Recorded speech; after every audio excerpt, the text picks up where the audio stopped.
আসসালামু আলাইকুম বন্ধুরা, সবাই কেমন আছেন? দেখেন, আজকে আমাদের অফিসের এক ভাইকে ভেমরুলি কামড় দিয়েছে। মানে এত পরিমাণে কামড় দিয়েছে রে ভাই, মানে 10টা 12টা কামড় দিয়েছে। মানে অবস্থা তো একদমই সিরিয়াস।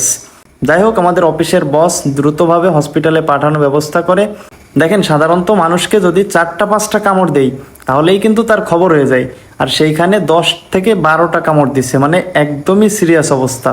তো অবশেষে হসপিটালে পৌঁছে গেছি এবং গিয়ে হসপিটালের যেই নিয়মকানুন অর্থাৎ টাকা পয়সা পেমেন্ট করলাম, দ্রুত তার চিকিৎসার ব্যবস্থা করলাম। তো দেখেন, তার এতটা খারাপ অবস্থা হয়ে গেছিল যে নিঃশ্বাস নিতে পর্যন্ত কষ্ট হচ্ছিল, অর্থাৎ অক্সিজেন দেওয়া লাগছে। এরপরে তাৎক্ষণিক ট্রিটমেন্টের পর তাকে ওয়ার্ডে ভর্তি করা হয়েছে। তো আলহামদুলিল্লাহ, আল্লাহর রহমতে এখন অনেকটা ভালো ফিল করতেছে। মানে জিজ্ঞেস করছি বারবার, ভাই কেমন লাগতেছে? তো সে এখন ফাইনালি সন্ধ্যার সময় বলতেছে, ভাই এখন একটু ভালো লাগতেছে। তো যাই হোক, ডাক্তারদের অনেক ধন্যবাদ। সেই সাথে আল্লাহর প্রতি সর্বদাই আমরা কৃতজ্ঞ যে এমন একটি বিপদের থেকে আমাদের বাংলাদেশে এক ভাইকে আল্লাহ বাঁচিয়েছে। আল্লাহ আমাদের সকল প্রবাসী ভাইদেরকে হেফাজত করুন।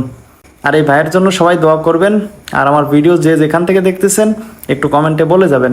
তো ভালো থাকবেন সবাই, দেখা হবে নতুন কোনো একটা ভিডিওতে। আল্লাহ হাফেজ।